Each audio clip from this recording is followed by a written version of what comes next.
For me, when I look at the Africa Climate Summit and being a part of it and watching all of these actors together, one of the more pivotal outcomes was that, that you had all of these actors working towards one singular outcome. And so that's really what the Africa Climate Summit was an opportunity to do, is to bring all of these different actors together, bring them in a coordinated way, and to demonstrate that really Africans do have the answers, they are the solution, and that they're already enacting these solutions. So the COPs have really been an avenue to bring all of these different actors together to sort of determine where we at and what do we need to be doing. So was it positive for Africa? I think yes, in the sense that we have almost a shift in the narrative, because Africans are now beginning to stand up and look at ourselves as the answer, the solution. My name is Dr. Yvonne Maingey-Muriuki. I am a CEO and founder of an organization called CaelKlima, and I am proud to be an Africa Climate Ambassador for the year 2024. I decided to be an Africa Climate Ambassador and see this as a very sort of powerful way for me to showcase the work that I'm doing.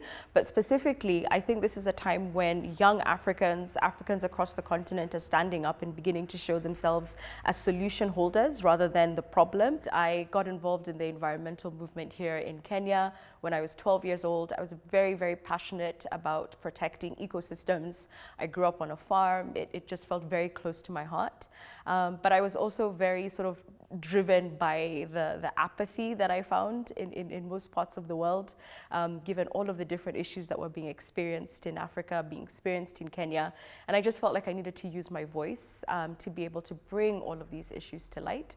So I've been in this space for a very long time. Once I sort of completed my academic studies, I knew that I didn't want to be your traditional academician. I wanted to translate that knowledge, translate that science for organizations, for businesses, that would actually be able to use it effectively. We live in a world right now where, science sometimes can be so disconnected from the practice, the practitioners, the businesses, the people who need this knowledge to actually transform their practices. So that's essentially what I do. I started my own business that works with corporates, that works with manufacturers, banks, and sort of different organizations to help them think about climate change as a risk. How do you cost this risk appropriately? How do you integrate this risk into your management and decision-making frameworks? And then how do you disclose to the public what it is that you're doing in an honest, accountable, and open way? So essentially that's what I do, but continue to be a very passionate sort of environmentalist and activist, and a climate practitioner for most of my life. So the thing about climate change is that it is a wicked problem. It's a problem that requires many different people to sit on a table and come to a mutually sort of conclusive decision. And that's something that's evaded the climate movement for a very long time. People cannot seem to come and all come to the same decision at the same time. And because of that, we have been through iterations and iterations from when the United Nations Framework Convention on Climate Change came to be. We've gone through different iterations of people coming together to come and try and find common ground to what is increasingly becoming a bigger, a wider challenge for the economy, for the communities, which is climate change. So how do we make a decision around this?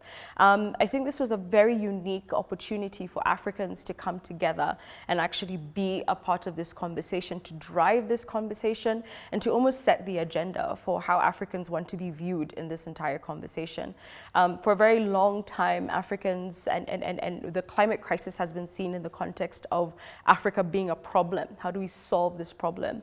And this was really an opportunity for African governments, African academicians, African CSOs and youth and all of these different players in this space to come up and say, actually, we are the solution. We are already enacting and driving all of these different projects that are showing themselves to be a solution. And so really the Africa Climate Summit was an opportunity to bring all of these stakeholders together. First of all, just to see, how are you being a solution? How are you driving the answers that we need to this problem?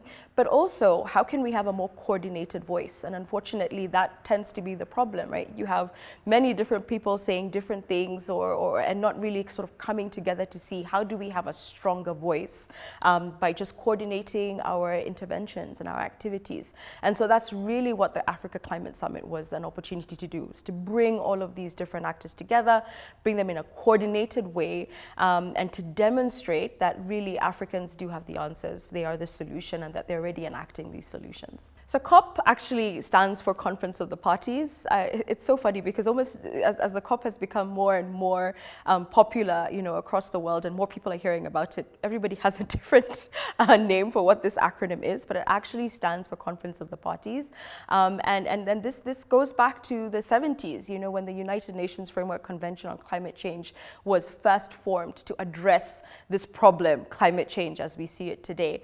And what the Conference of the Parties would do is, and continues to do, is to bring stakeholders together, initially state actors, but that has grown to sort of include additional stakeholders from CSOs, civil society, non-state actors. You're seeing, youth having a voice. You're seeing women having a specific voice. You're seeing indigenous communities have a specific voice. You're seeing even regional blocs starting to have, a voice as one. So essentially bringing all of these different stakeholders together, from a point of how, let's understand, the status of climate as it stands today. What is the science telling us? What are the commitments that we're making to be able to address this problem? And then how do we hold each other accountable? And what is everybody's role in ensuring that we achieve these goals and these commitments that we're setting out? So the COPs have really been an avenue to bring all of these different actors together to sort of determine where we're at and what do we need to be doing. We think about some significant COPs, for example, the third COP held in Kyoto, where you had the Kyoto Protocol coming out. And this is sort of the first agreement around climate change, with actors making some level of commitment to, recognizing and seeing that they have to reduce their emissions. So this is the beginning. You see other COPs as we move forward, COP7 in Marrakesh, where you're starting to see a fund, for least economically developed countries to be able to address their adaptation concerns. And then, the one that we talk about the most and has really been significant, COP21 in Paris, where you had the Paris Agreement signed, and that continues to be the climate Bible right now, the agreement that really has set out what are the obligations of parties to the COP, what are the obligations in terms of emissions reductions, in terms of adaptation planning, and then creating a mechanism for regular reporting, regular disclosure, for us to be able to make sure that we are finding ourselves not going above 1.5 degrees by the end of the century. I think, earlier on when I was talking about just this idea of bringing all of these actors together in a very cohesive way, I think one thing that, governments had started to realize is that people are doing a lot of different things, and we're all sort of approaching this in different ways, and we don't have one voice. As Africans, we need to have one voice when we talk about a just transition. We need to have one voice when we're making demands as far as, a loss and damage fund is concerned, or we need to have one voice when we're thinking about, the climate finance commitments that have been made and that have not been met to date. How do we have a synchronized sort of, one voice addressing these issues together? So I think this was, for me, when I look at the Africa Climate Summit and being a part of it and watching all of these actors together, one of the more pivotal outcomes was that, that you had all of these actors working towards one singular outcome. I think it was also an opportunity to sort of bring the investment community together as well, to really see what the opportunity in the region is. You had commitments coming out of this particular summit from Denmark, you had from commitments coming out of Saudi Arabia, all towards sort of boosting the climate finance access within the continent. And another sort of big area is also just valuing ecosystem services, valuing the resources that this continent has to offer in addressing the climate crisis, and now starting to have conversations with different governments, different investors who are not just willing to pay for these services, but also sort of translate that into, how do we help the African economy as a whole adapt to the impacts of climate change? So I would say those are some of the bigger outputs that came. There was obviously the Nairobi Declaration as well that was signed by governments that were present. But, all in all, it's just a more unified voice towards, what are the expectations of the continent? And then how do we also just value the services that the continent brings to the table? But a lot of conversations also just seeing Africa as, as I mentioned earlier, more than just a problem. This is really the center of the answers to the climate crisis. When you think about our rich resources, natural resources, and the potential for carbon sequestration in this continent is tremendous. How do we value that appropriately, right? You're seeing, thinking about our populous continent, right? A youthful continent, more than 60% of the population. So also when we talk about green jobs and the opportunities, you're really seeing that a lot of the answers are coming from the people in this continent, purely just because of our numbers and the fact that we're such a youthful population. There's also conversations around the actual natural resources that are required and needed for a green transition. So these are all found in this continent as well. So just a lot of, I think, almost a wake-up moment, for the world and for Africa as well, as well, to sort of wake up and say, hold on a minute. We've been looked at in this way for such a long time, but the reality is that we are actually in a very powerful position. And how do we begin to act, from that point of power, rather than a point of sort of always needing, to be looked at like we just don't know what we're doing or we don't have the answers. This was really an opportunity for people to wake up and see things differently. COP28 is back in the spirit of sort of collaboration, another opportunity to, again, bring voices together, but ultimately conversations around the loss and damage fund finally almost escalated. Perhaps one of the biggest outputs we would say is and in spite this bigger conversation that we've been having since the 70s, I think the previous COP is really where we are acknowledging, in a very sort of clear and distinct way that the proliferation of fossil fuels and the use of fossil fuels is the cause of the climate crisis. It is surprising that this is science, this is knowledge that has been there for a very long time, but it's only sort of, I think, at this COP where this was more of an acknowledgement, across the different governments, which is very useful because, even from a policy point of view, from an action point of view, these are the kind of things that have slowed down action in this area, to be honest. So I think that was probably the one of the bigger outputs, and it's unfortunate that that is the output because we still, have all of these realizations around Africa as a continent, and thinking about us in terms of the scope of finance that is required. We're talking about trillions, across the continent for us to be able to adapt to the impacts of climate change, but also for us to make this transition to a lower carbon economy. So in as much as governments are talking about this, the realization that the scale of finance that is required and what has actually been committed, what has actually been put on the table is just not meeting that commitment. So a lot of conversations around that, but what that translates to is really where the big question and the big concern is, because it's not translating into real action. To leave it African, that's a really difficult question for me to answer in specific, because some of the conversations that you're having when I think since the 70s, again, it has been very clear that Africa is not a contributor. We are not the cause of the problem that we are experiencing today. Less than 4% of emissions is Africa's responsibility. And we heard this phrase over and over again. We've heard it over and over again. And so, when you're in a point where we're just sort of reiterating the same things over and over again, the same realizations that we're not the problem, the same realizations that we have to transition, the same realizations that we have an opportunity because of all of the different things that Africa presents, the same realizations that we need to adapt, we're just sort of reiterating the same things over and over again. So in that sense, for me, when I look at, the past COP, when I look at the Africa Climate Summit, I am sort of burdened by that we're still sort of going over and over the same things. I think the reality is that we are saying things in terms of where we stand, but action from the global community is not translating towards addressing those problems and those issues that we're identifying as facts. And I think that is really the biggest outcome for me when I think about it, is just how do we move beyond this realizations that we've been having for years on years to actually saying, okay, we acknowledge, we see, this is the money that we're going to put on the table to transform us from point X to point, Z. We're still sort of just going around and around in circles. So was it positive for Africa? I think yes, in the sense that we have almost a shift in the narrative, because Africans are now beginning to stand up and look at ourselves as the answer, the solution, the center of sort of transforming all of the challenges that we're experiencing right now, and especially in reference to the climate crisis. But at the same time, we've identified the gaps. There's knowledge around this.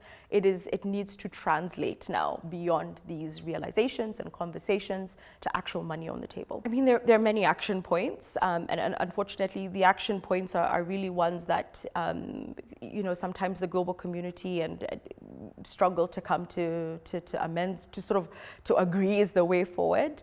The realization that we are not contributors, we are the most vulnerable continent, arguably, the most vulnerable population in the world.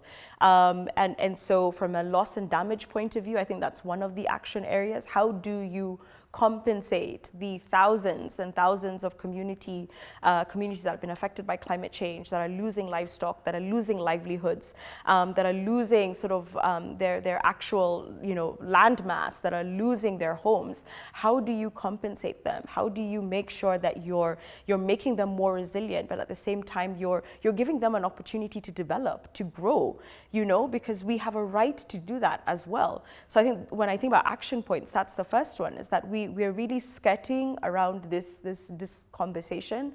But the reality is people are affected, and people who have nothing to do with the problem are affected. They need compensation, and it needs to be paid for by the people who caused the problem, right?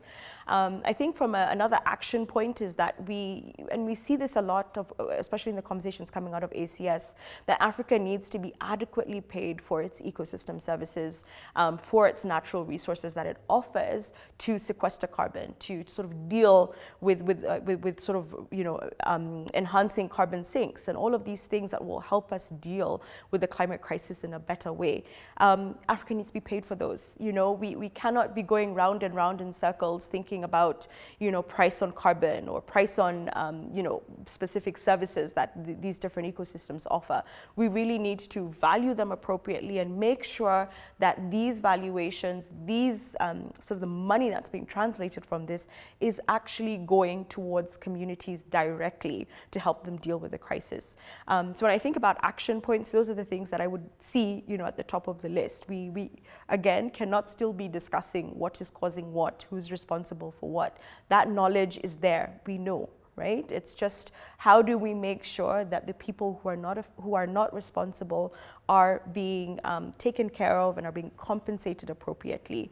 There's a lot of conversation as well, and it's a big, especially if I think about the Kenyan government specifically, this is very, very critical to our growth agenda, is a focus on low carbon development and low carbon development pathways specifically. What are the investment opportunities around that? How are we, giving the region an opportunity to develop all of these different infrastructures and so on and so forth at a cost that makes sense, right? It's one thing to talk about concessional finance and all of these loans and things that are coming into the country, but they're coming in at high costs, and it's unfair that we're having to be burdened with a cost that is actually not the responsibility of the continent itself. So we need to rethink these conversations about how does finance flow into this continent in a fair way that sort of matches where the responsibility is, and that's a conversation that I don't think is being had in sort of sufficient detail at the moment.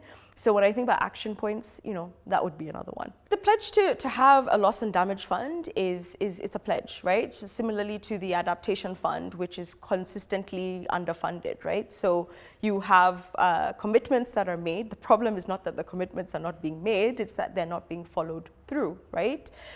When we think about the deficit between Africa's adaptation needs and what is actually being put on the table, the deficit is significant, and we just don't have sort of real action from the right countries to deliver on these statements. So to me, that's sort of where the real issue is, right? We can pledge to have this fund, but if it is not sort of structured in an appropriate way, and structured in a way where, and specifically I'm talking about, when we talk about loss and damage, we're really thinking about vulnerable communities, vulnerable populations that have been affected.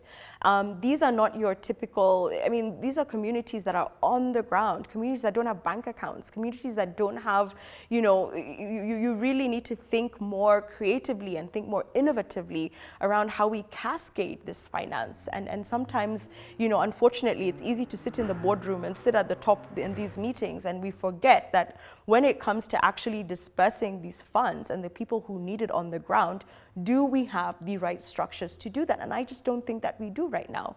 So in as much as we're talking about setting up a loss and damage fund, there are many questions that we need to answer around how do we make sure that this is cascaded to the right individuals, the right communities to actually fund their resilience, their adaptation requirements. How do we make sure that that's happening? It needs restructuring. The structure of finance right now is not going to fit these models appropriately. So that's the first thing. And the second thing is that we cannot, pledges cannot be sort of a nice to have anymore. If we are all in agreement on where the responsibility lies, if we are all in agreement in terms of who are the people who are being affected that are not responsible, we need to try sort of move away from pledges and actually make this a strong commitment by the global north towards these funds without it having any back and forth around it. They need to be real commitments that are translated into real money on the table, and that is not dependent on governments that are in place. You know, it's so-and-so's government today, it's so-and-so's government the next day, and so that priority changes. It cannot be like that. It needs to be very sort of entrenched in the models. We need to think about how we even think about Africa's debt today, you know, given the fact that where, you know, majority of these funds need to be distributed, it's in this continent. So even how we think about debt in this continent and the expectations that the continent is expected to meet, we have to have a separate conversation around it and to be able to answer this question effectively. Again, I'm not sure that it will deliver on the real sort of intention behind it, because if we look at the adaptation fund, if we look at sort of historically what has been happening with these pledges that are made, there's no action on it. So it's not necessarily a question of having these structures. Having them is one thing, but if there is no real sort of incentive, no real directive to deliver on these commitments for all countries that are responsible, then we're just sort of going around in a circle, in my view. We have to have the right incentives for action, right? And it's unfortunate that the way climate negotiations are centered, it's always around sort of cooperation and agreement. And so nobody can really be forced to do anything. It's always around like, how do we just get everybody to agree? I think we need to move beyond that. So if I was to actually, you know, conceive a COP or conceive, you know, action in this area moving forward, it has to be incentivized action. People need to know if country A has committed to this amount of money and they've committed to do X, Y, Z. Every year, we check in on progress on this. And yes, we're doing that to some extent, but they have to be disincentives for people who are not delivering, who are not meeting their commitments. And we need to take this. The climate crisis, it's not dependent on how we feel, you know, or where government is or what they're thinking about this year. It is happening, and we're locked into these impacts for at least another 100 years. So we really need to move beyond these conversations of, you know, okay, we're supposed to do this, we've only done this, and that's the end of the conversation. We need real penalties for countries that are not meeting their commitments. We need real penalties for people who are not meeting their finance, you know, commitments as a whole, because that is just year on year, it's not being met. So how do we actually incentivize action? We penalize for people who are not doing what they're supposed to do. So if I was to sort of conceive my dream COP or my dream sort of meeting of around collaboration and all of this, it would be, we really need to create the right incentives, we need to create the right penalties so that action is not seen as a, can or nice to have. It is, you just have no choice anymore. I mean, I'm not a Gen Z, but I feel like my parting shot is picking up on their rhetoric, and everything that the younger generation is saying today is that we're done.